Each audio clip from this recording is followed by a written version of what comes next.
Bismillahirrahmanirrahim. Assalamualaikum warahmatullahi wabarakatuh. Waalaikumsalam. Alhamdulillahillazi anzala ala abdihil kitab wa lam yaj'al lahu iwaja. Asyhadu an la ilaha illallah wahdahu la syarikalah wa asyhadu anna Muhammadan abduhu wa rasuluh allazi la nabiyya ba'da.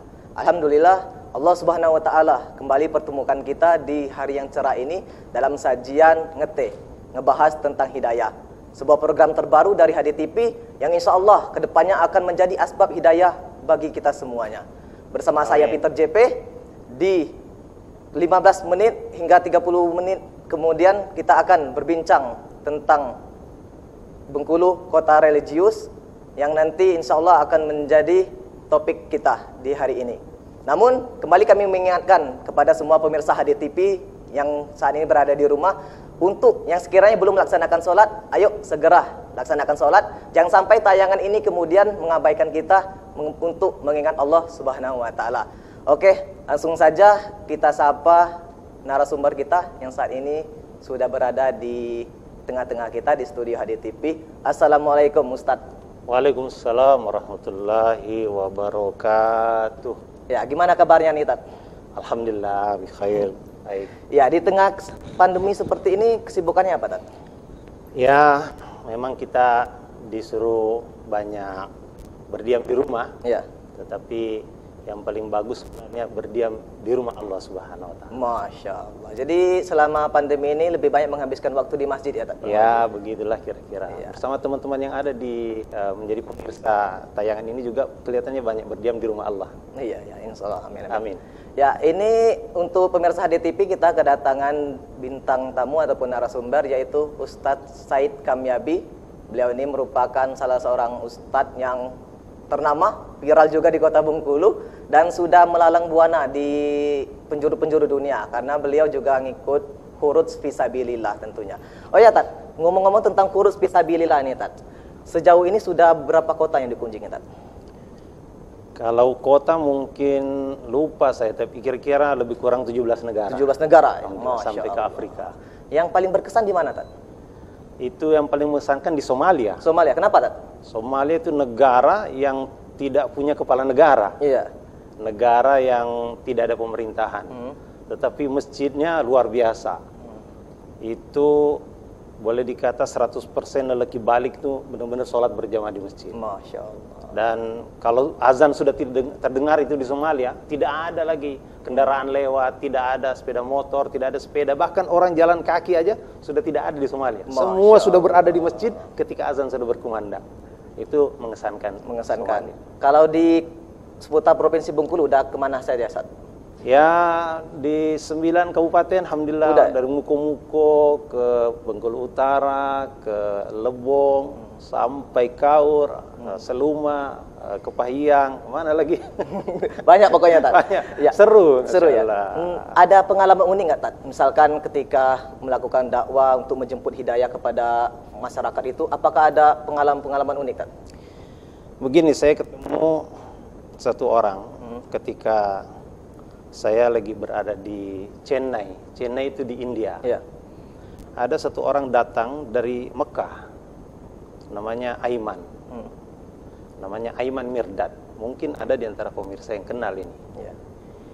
Aiman Mirdad ini rumahnya dulu di antara 8 kubah Masjidil Haram. Masya Allah. Tapi ketika terjadi pembangunan Masjidil Haram, itu dia sekeluarga pindah ke kawasan Syuhada namanya di dekat Tanim, agak pinggir kota Mekah. Jadi dia bercerita, saya nih tiap hari itu mandi air zam-zam. Masya Allah. Minum air zam-zam. Ya. Pokoknya yang urusan air itu ngopi, ngeteh dengan air zam-zam dia. Iya. Tapi sampai umur 16 tahun, walaupun rumahnya di bawah kaki menara itu, dia bilang, saya ini nggak pernah sholat di Masjidil Haram. Masya Allah. Ya. Jadi setiap tahun tuh pergi ke Padang Arafah untuk ikut haji di Arafah. Tapi dia bukan pergi haji, dia pergi bakar jagung sana, bakar sate di sana. Iya. Sampai ayahnya itu begitu kesel sama dia, akhirnya dicarikanlah sekolah di Amerika. Dicarikan sekolah di Amerika. Jadi dia berangkat ke Amerika pakai jas, pakai dasi, pakai sepatu pantopel. berangkat ke Amerika. Kemudian beberapa tahun dia kembali dari Amerika. Aneh, orang tuanya itu melihat sesuatu yang terjadi luar biasa kepada anaknya. Karena dia berangkat pakai jas, pakai dasi, pakai sepatu pantopel. Pulang dari Amerika, dia pakai jubah, dia pakai udeng-udeng, pakai imamah, dia pakai serban. Ayahnya heran, apa tidak salah kamu ini? Kamu ini berangkat ke Amerika belajar apa di sana? Iya, iya. Dulu kamu di sini nggak pernah pakai jubah, nggak pernah pakai imamah. Kamu malah dari Amerika pakai jubah, pakai imamah. Ada apa ini?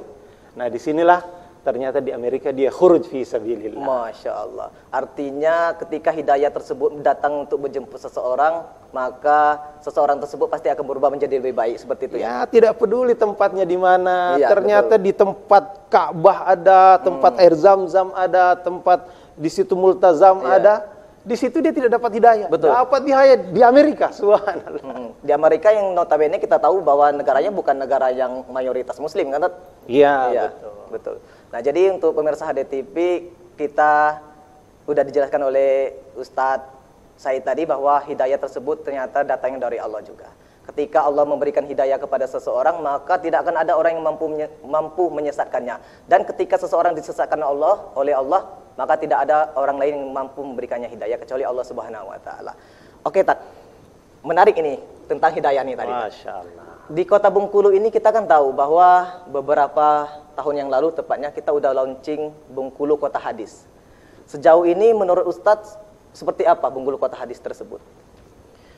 Jadi begini, artinya pertama itu memang harus difahami bahwa hidayah ini cahaya. Ketika cahaya datang, maka seseorang itu bisa membedakan antara ular dengan tali. Iya, betul. Kalau tidak ada cahaya, orang tidak bisa membedakan apakah ini ular, apakah ini tali. Tali disangka ular, ular disangka tali. Halal disangka haram, haram disangka halal. Kenapa? Karena tidak bisa membedakan. Karena hidayah ini tidak ada, artinya gelap. Nah, yang unik itu saya jumpa dengan Pak Wali Kota pertama kali, Wali Kota Helmi Hasan di Pakistan. Jumpa pertama kali beliau itu di Pakistan. Khuruj. Waktu saya sedang khuruj, beliau juga sedang khuruj. Ustadz tahu nggak kalau beliau wali kota saat itu? Waktu itu tidak tahu. Nggak tahu ya?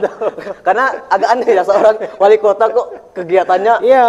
dakwah keliling seperti Dan itu. perasaan tidak mungkin wali kota itu bisa pergi-pergi seperti itu meninggalkan kotanya. Iya, tidur di masjid juga ya. Tidur di masjid. Betul. Iya. Tapi ketika berbicara, terdengar bahwa kerisauannya adalah kerisauan hidayah. Dia ingin kebaikan bagi rakyatnya. Dia ingin mengajak seluruh penduduknya ini masuk surga. Masya Allah. Dan pembahasannya tentang masjid, makmurkan masjid. Nah, saya saat itu betul-betul memang sedang merindukan yang namanya partner untuk bisa sama-sama memakmurkan masjid. Iya, betul. Saya sudah punya program Gemas Sajid ya? Gemas Sajid. Iya, gerakan memakmurkan satu masjid. Kita punya program itu, tapi gimana caranya supaya program ini bisa jalan, bagaimana bisa diterima oleh masyarakat. Jadi beliau betul-betul menyambut luar biasa. Nah, karena beliau bicaranya tentang hidayah, bicaranya tentang makmurkan masjid, maka akhirnya kami berjalan terus, bareng terus. Kadang-kadang kami ke India sama-sama, ke Malaysia, ke Kamboja kami 4 bulan bareng. Dan terakhir saya lagi di Brunei, beliau juga datang, alhamdulillah. Jadi memang betul-betul fikirnya ini gimana agar rakyat Bengkulu ini digiring kepada kebaikan, giring untuk mendapatkan hidayah. Nah, salah satu cahaya hidayah itu adalah Al-Hadis. Ada 2 nih warisan Nabi, Al-Quran dan Hadis. Dan saya waktu itu sudah punya satu kumpulan hadis yang sangat bagus, singkat dan mudah untuk dihafalkan. Makanya saya sampaikan kepada beliau, ada program seperti ini, ada buku seperti ini, kita bisa ajarkan kepada warga kota. Beliau sangat senang. Ternyata beliau juga langsung latihan untuk membacanya, latihan untuk menghafalnya, dan beliau sudah hafal 40 hadis. Masya Allah, seorang wali. Tentunya pemirsa HDTV, kita selaku warga Kota Bengkulu harus bangga dong punya wali kota yang udah hafal 40 hadis. Jarang-jarang loh yang kata. Oh iya. Dan ada perkara yang harus kita ingat, bahwa beliau katakan hafal 40 lagu, hafal 400 lagu, hafal 4.000 lagu, itu nggak ada yang jamin masuk surga. Tapi hafal 40 hadis ini, Nabi yang jamin masuk surga. Masya Allah. Jadi, luar biasa. Tentang hadis ya, Tat. Ya. Ini tadi yang menarik kita dengar dari penjelasan Ustadz bahwa bertemu wali kota, pernah berkunjung ke masjid-masjid. Di Kota Bengkulu kan, Tat, kita udah launching juga, kebetulan ada program memakmurkan masjid 24 jam. Nah, dengan launchingnya program memakmurkan masjid 24 jam tersebut, ada nggak sih, Tat, pengaruhnya untuk para musafir dan sebagainya seperti itu? Begini, memang masyarakat kita itu ada yang senang ke masjid itu pada siang hari, ada juga yang senang pada malam hari, pada waktu sunyi sepi, dia ingin bermunajat kepada Allah, hajat-hajatnya banyak, mungkin kebun sawitnya kurang keluar buahnya, mungkin kebun tehnya kurang banyak buahnya, dia ingin mengadu. Kalau mengadu kepada wali kota, Pak Wali Kota, saya punya kebun teh ini kurang banyak buahnya, itu bagaimana? Pak Wali Kota sibuk. Tapi kalau datang ke rumah Allah, mengadu kepada Allah, itu akan selesai masalahnya. Jadi datang ke masjid malam-malam. Nah, datang ke masjid malam-malam itu perlu pelayanan. Betul. Jangan sampai dia begitu masuk masjid, tiba-tiba ketemu keranda jenazah. Seram. Ada masjid-masjid itu, saya lihat di Bengkulu nih, itu keranda jenazah di tempat wudhu. Jadi orang yang penakut itu begitu mau ambil wudhu, ada kucing di keranda jenazah itu membuat kerandanya bergerak, jadi takut dia. Jadi ini juga harus menjadi perhatian kita, supaya orang ini jangan takut masuk ke masjid. Itu yang kedua, yang pertama. Jadi orang ini senang datang ke masjid pada waktu tertentu. Disediakan pelayanan 24 jam. Ada haus dia, tersedia minuman. Kalau lapar dia, tersedia makanan. Kalau ngantuk dia, tersedia tempat untuk istirahat. Itu masuk masjid. Kalau dia panas, dia tersedia AC atau kipas angin minimal. Jadi semua persoalan umat ini itu akan selesai kalau dia datang ke masjid. Termasuk yang jomblo-jomblo ini, kalau datang ke masjid dicarikan jodohnya, selesai masalah. Masya Allah. Nah, ini para jomblo yang mungkin sedang nonton video ini, kalau misalkan pengen cari jodoh, yuk datang ke masjid. Insya Allah jodohnya nanti terbaik ya, Ustaz. Amin. Ya, amin. Oke, ini ada satu lagi yang pengen Peter tanyakan, Tat, tentang tema kita hari ini, yaitu menjemput hidayah di kota religius nih, Tat. Selama ini kan kita tahu bahwa Pemkot telah melaunching begitu banyak program-program. Sepertinya mungkin seperti Gerakan Peduli Yatim, Gerakan Peduli Siswa, dan lain sebagainya. Implementasinya di kehidupan masyarakat sejauh ini, kalau menurut pandang Ustadz sendiri seperti apa, Ustadz? Apakah udah berjalan baik apa gimana? Pertama, saya tanya Bu Yet, Ibu Kadis Dikbud, berapa di antara pelajar kita di Kota Bengkulu yang sudah hafal 40 hadis setelah di launching setahun lebih? Ya, beliau menjawab lebih kurang 40% dari total pelajar. Pelajar itu 58.000. Jadi kira-kira 23.000 warga Kota Bengkulu ini sudah hafal 40 hadis. Masya Allah. 23.000 anak-anak pelajar. Dan insya Allah dia juga pasti ngajarin ibunya, ngajarin kakaknya di rumah. Jadi efeknya itu akan menyebar, efek kebaikannya menyebar. Jadi kelihatan, kata Bu Yed nih, nanti sesekali panggil juga beliau bercerita bagaimana perubahan sikap daripada anak-anak pelajar sebelumnya. Karena beliau bercerita sama saya bahwa dulu pelajar ini luar biasa, artinya sangat susah dikendalikan. Tapi dengan keberkahan mereka menghafal hadis, sekarang pelajar agak adem, kata beliau, agak adem. Jadi mungkin ini bagian daripada dampak kita menghafal kalam Rasulullah. Jadi karena di situ kan isinya nasihat. Misalnya ada orang malas sholat, kemudian dia baca hadis itu, bahwa miftahul jannatis sholat, kunci surga adalah sholat. Dia berpikir, kalau masuk surga nih kuncinya harus saya punya. Dia akan sholat. Atau sekarang di Bengkulu ini sedang ribut tentang masalah sampah. Masalah sampah ya, Tat? Itu ada hadis tentang kebersihan.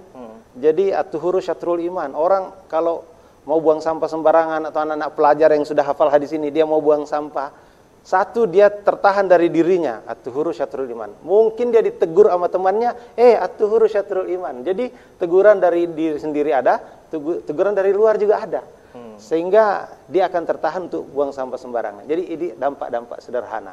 Atau ada pedagang yang mungkin di pasar menimbang biasanya curang. Ya, curang. Iya, sekarang dibaca hadis. Man ghasyana falaysa minna. Siapa yang curang? Jadi dia itu tertahan dari dalam dirinya karena dia hafal kalam Rasulullah. Wih, nanti kalau saya bukan menjadi golongan Rasulullah, terus saya menjadi golongan siapa nanti di akhirat? Iya, seperti itu. Jadi insya Allah dampaknya akan sampai. Insya Allah ya. Oke.